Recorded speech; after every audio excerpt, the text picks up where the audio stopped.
प्रिय छात्रों, आज के वीडियो लेक्चर में हम लोग लेंथेनॉइड्स एंड एक्टिनॉइड्स का यूज देखेंगे कि इसका प्रयोग, इनके यौगिकों का प्रयोग हम लोग कहाँ कहाँ करते हैं। इससे भी छोटे छोटे ऑब्जेक्टिव क्वेश्चन एग्जाम में पूछे जा सकते हैं, तो इसे ध्यान से सुनिए और फिर कॉपी में नोट करते चलिए। और यही हम लोग पढ़ लेंगे तो हमारा डी ब्लॉक एक ब्लॉक एलिमेंट समाप्त हुआ। हम लोग नेक्स्ट वीडियो लेक्चर में कोऑर्डिनेशन केमिस्ट्री अर्थात यूनिट नंबर 9 को शुरू करेंगे, जो बहुत ही महत्वपूर्ण है। देखिए, पहले हम लोग लेंथेनाइड्स के यूज को लिखेंगे। इसके ऑक्साइड जो होते हैं लेंथेनम ऑक्साइड La2O3 का प्रयोग ग्लास इंडस्ट्री में ग्लास के पॉलिशिंग करने में किया जाता है, और उस ग्लास को हम लोग क्रूक लेंस के नाम से जानते हैं, बनाने में किया जाता है। ग्लास के पॉलिशिंग करने में, या दूसरे शब्दों में लिख सकते हैं क्रूक लेंस बनाने में किया जाता है। क्रूक लेंस करता क्या है? क्रूक लेंस हमें यूवी पारावैंगनी किरण अल्ट्रा वायलेट रेज से बचाता है, जो जानते हैं खतरनाक होता है। टीवी के स्क्रीन के ऊपर, लैपटॉप के ऊपर, गूगल जो आप चश्मा लगाते हैं फैशनेबल अच्छे अच्छे कंपनियों का चश्मा, 5 उसके शीशा के ऊपर इसकी एक लेयर चढ़ी होती है जो पारावैंगनी किरणों से रक्षा करता है। याद रखें, उसको क्रूक लेंस कहते हैं। देखिए, एलन कहेंगे तो लेंथेनाइड समझना है। लेंथेनाइड्स के मिक्स्ड ऑक्साइड, लेंथेनाइड्स के बहुत सारे लेंथेनाइड्स हैं, उनके मिक्स्ड ऑक्साइड का प्रयोग पेट्रोलियम के वंजन में किया जाता है। क्रैकिंग का मतलब होता है वंजन। बड़े बड़े हाइड्रोकार्बन को छोटे छोटे हाइड्रोकार्बन में तोड़ने की प्रक्रिया को हम लोग वंजन कहते हैं। और आप जानते हैं कि पेट्रोलियम पदार्थ प्रायः एल्केन होता है, तो बड़े बड़े हाइड्रोकार्बन जो होते हैं जिनका अणु भार ज्यादा होता है, उसे छोटे छोटे यौगिकों में तोड़ने की प्रक्रिया को वंजन कहते हैं। तो इसके मिक्स्ड ऑक्साइड का प्रयोग पेट्रोलियम के क्रैकिंग में किया जाता है। यह तीसरा प्रयोग बड़ा ही महत्वपूर्ण है, याद रखिएगा। लेंथेनाइड्स, एलन कहेंगे तो लेंथेनाइड समझना है, और एलेंथेनम यह एक एलिमेंट है। देखिए, एलन लिखेंगे तो आप कॉपी में पूरा लेंथेनाइड से लिख लीजिएगा। लेंथेनाइड्स का प्रयोग महत्वपूर्ण मिश्र धातु मिस मेटल बनाने में किया जाता है। मिस मेटल बनाने में किया जाता है। मिस मेटल एक मिश्र धातु है जिसमें लेंथेनाइड्स 95% होते हैं, और इसमें लोहा 5% होता है। तो 95 5 100 हो गया। और अल्प मात्रा में, जिसको ट्रेस कहते हैं, ट्रेस का मतलब होता है अल्प मात्रा में सल्फर, कार्बन, कैल्शियम और एल्युमिनियम भी इसमें पाया जाता है। और इस 95% लेंथेनाइड्स में सीरियम होता है 50% और लेंथेनम होता है 40%, ये भी याद रखिएगा। और अदर लेंथेनाइड्स होता है 5%। तो 50 40 90 90 5 95 हो गया। अब प्रश्न उठता है कि इस मिस मेटल का करते क्या है। इसमें मैग्नीशियम को ऐड करके हम लोग मैग्नीशियम बेस्ड एलॉय बनाते हैं।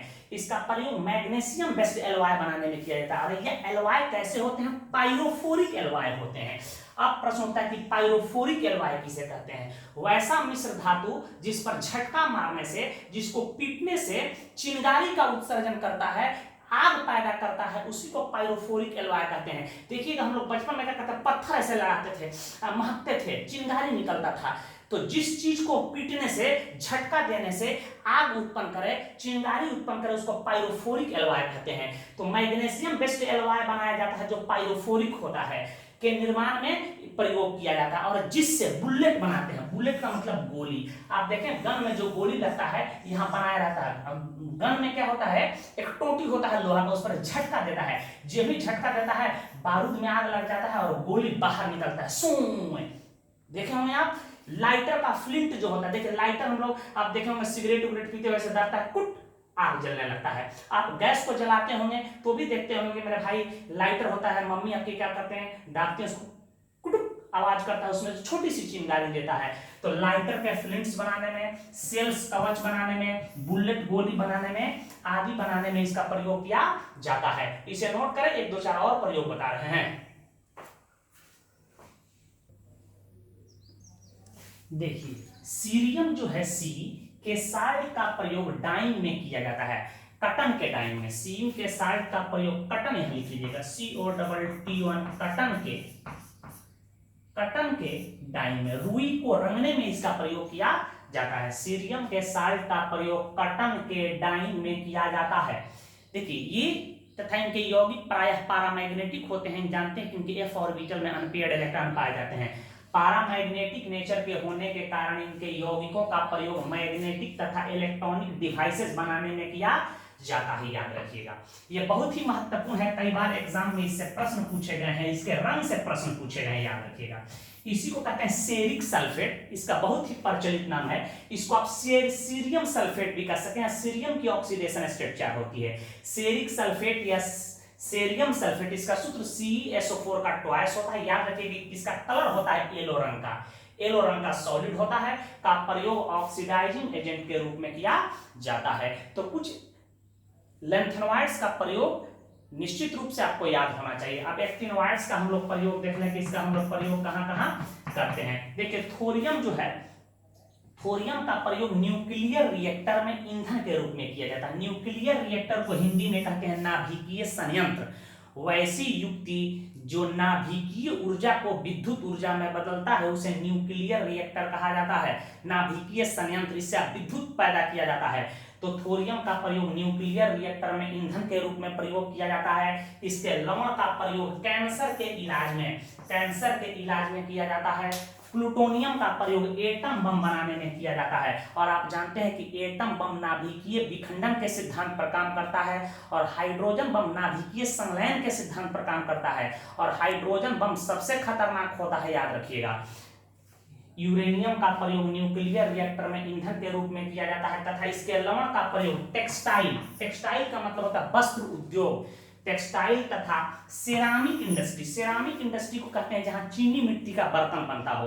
देखिए चीनी मिट्टी का कप प्लेट आता है। देखिए आपको टॉयलेट सीट जो होते हैं वह चीनी मिट्टी का बना होता है। आज बाथिंग टब आ रहा है जिसमें खूब पानी भर देते हैं, इंसान नहाता है। फिल्म में देखे होंगे, आपके घर लगा होगा, ठीक है। बाथिंग टब है, वॉश बेसिन है, बाथरूम का सीट जो आता है जिस पर हम लोग बैठते हैं वो सब चीनी मिट्टी का बना होता है। तो सेरामिक इंडस्ट्री उसको कहते हैं जहां चीनी मिट्टी का बर्तन बनाया जाए, आदि बनाया जाता है। चीनी मिट्टी का बर्तन, चीनी मिट्टी का सामान बनाया जाता है, उसको सेरामिक इंडस्ट्री कहते हैं। तो इसके लवण का प्रयोग सेरामिक इंडस्ट्री में किया जाता है। तो कुछ इसका प्रयोग याद रखिएगा। इतना ही तक आपके सिलेबस में पढ़ना है लैंथेनॉइड्स और एक्टिनॉइड्स का यूज। अब प्रश्न उठता है कि आपके सिलेबस से इस साल CBSE पोटेशियम परमैंगनेट और पोटेशियम डाइक्रोमेट जो है उनकी बनाने की विधि, उनकी रासायनिक गुण, भौतिक गुण को हटा दिया है। तो उसके हम रासायनिक गुण, भौतिक गुण पर चर्चा कर देते हैं और उसका PDF नोट्स आपको हम प्रोवाइड कर देते हैं ताकि आपको कहीं दिक्कत नहीं हो, रिजेक्शन को कहीं समझने में दिक्कत होगा तो कल हम आपको 5 मिनट की वीडियो लेक्चर हम WhatsApp ग्रुप में भेज देंगे। तो उसका PDF भी हम क्या कर रहे हैं कि ऐप में आप वो दे रहे हैं, आपको कहीं दिक्कत नहीं होगा। नेक्स्ट वीडियो लेक्चर में हम लोग मिलेंगे।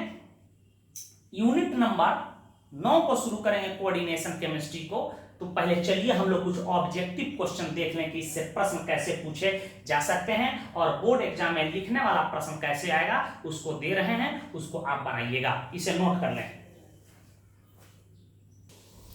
इन प्रश्नों को आप घर पे बना लीजिएगा। ये बार बार बोर्ड एग्जाम में पूछे जाते हैं कि लैंथेनॉइड कॉन्ट्रैक्शन से क्या समझते हैं, कारण सहित व्याख्या करें। और लैंथेनॉइड कॉन्ट्रैक्शन किससे संबंधित होता है, लैंथेनाइड्स के साइज से और उसके आयनिक साइज से संबंधित होता है। लैंथेनॉइड्स तथा एक्टिनॉइड्स में तुलना करें, मैंने अंतर भी लिखना है और आपको समानता भी लिखना है। इन तत्वों का और आयनों का इलेक्ट्रॉनिक विन्यास लिखना है। क्वेश्चन हम ऑब्जेक्टिव दे रहे हैं, आपको उत्तर देना है। सेरिक सल्फेट का रंग होता है, अभी पढ़े हैं, येलो कलर होता है, इसका सही उत्तर होगा। लैंथेनॉइड सेरिक में इनके हाइड्रोक्साइड की क्षारीय शक्ति क्या हो सकता है, पहले घटेगा कि बढ़ता है कि अपरिवर्तित। आपको पता है कि लैंथेनम 57 से लेकर ल्यूटेटियम 71 की ओर जब बढ़ते हैं तो इनकी आकार घटता है, और जब धातु की आकार घटेगा तो उसमें कोवैलेंट कैरेक्टर बढ़ जाता है, और कोवैलेंट कैरेक्टर बढ़ता है तो इसकी क्षारीय शक्ति घट जाती है। तो उत्तर क्या होगा हमारा, उसकी क्षारीय शक्ति घटता है, याद रखिएगा। आपको पढ़ाए भी हैं हम, जहां लैंथेनॉइड कॉन्ट्रैक्शन पढ़ाए हैं वहां नीचे नोट में बात लिखवाए होंगे, इसे नोट कीजिए। आगे एक और 2-4 सवाल बता रहे हैं, इन प्रश्नों का भी उत्तर आप दीजिएगा। ट्रांजिशन एलिमेंट जो महत्तम ऑक्सीकरण अवस्था दर्शाती है। तो आपको पता है कि ट्रांजिशन एलिमेंट में मैग्नीज जो है KMnO4 में +7 और ओस्मियम जो है अपने ऑक्साइड में +8 को प्रदर्शित करता है। तो मैग्नीशियम और ओस्मियम दो ऐसे तत्व हैं जो मैक्सिमम ऑक्सीडेशन स्टेट को प्रदर्शित करते हैं। तो ऑप्शन में हमारा आंसर डी ही सही होना चाहिए। याद है, कई बार मैग्नीज देगा या ओस्मियम देगा। लैंथेनाइड्स का कॉमन ऑक्सीडेशन स्टेट होता है। कॉमन ऑक्सीडेशन स्टेट आपको पता है कि +3 होता है, टिक लगा ली। दार्शनिक रूई का सूत्र होता है, आपको पढ़ाए होंगे जहां हम ट्रांजिशन एलिमेंट के कैटालिटिक प्रॉपर्टी पढ़ाए होंगे, यूजेज ऑफ ट्रांजिशन एलिमेंट पढ़ाए होंगे, वहां बहुत सारे सूत्र को बताए होंगे। तो फिलोसफर रूल का सूत्र आपको पता है कि जिंक ऑक्साइड होगा, टिक लगा सकते हैं। सीनेबार का सूत्र होता है, एजीएस को सीनेबार कहते हैं और पीबीएस को गैलेना कहते हैं, जेडएनएस को जिंक ब्लेड कहते हैं, सीयू2एस को हम लोग कॉपर ग्लैंड्स कहते हैं। तो इसका उत्तर होगा सीनेबार का बी।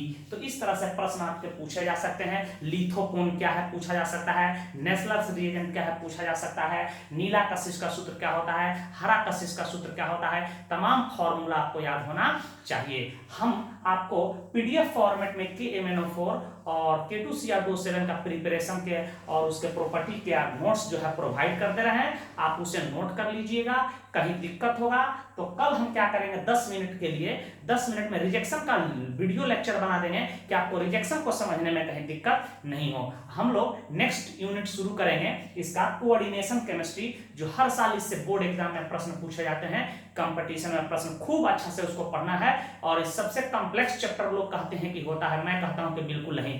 प्रतिदिन जिस दिन वीडियो अपलोड होता है कोशिश कीजिए कि 24 घंटा के अंदर में उसको देख के फिनिश कर लें, नहीं तो वीडियो का कलेक्शन बहुत ज्यादा हो जाएगा, आप देख नहीं पाइएगा। धन्यवाद।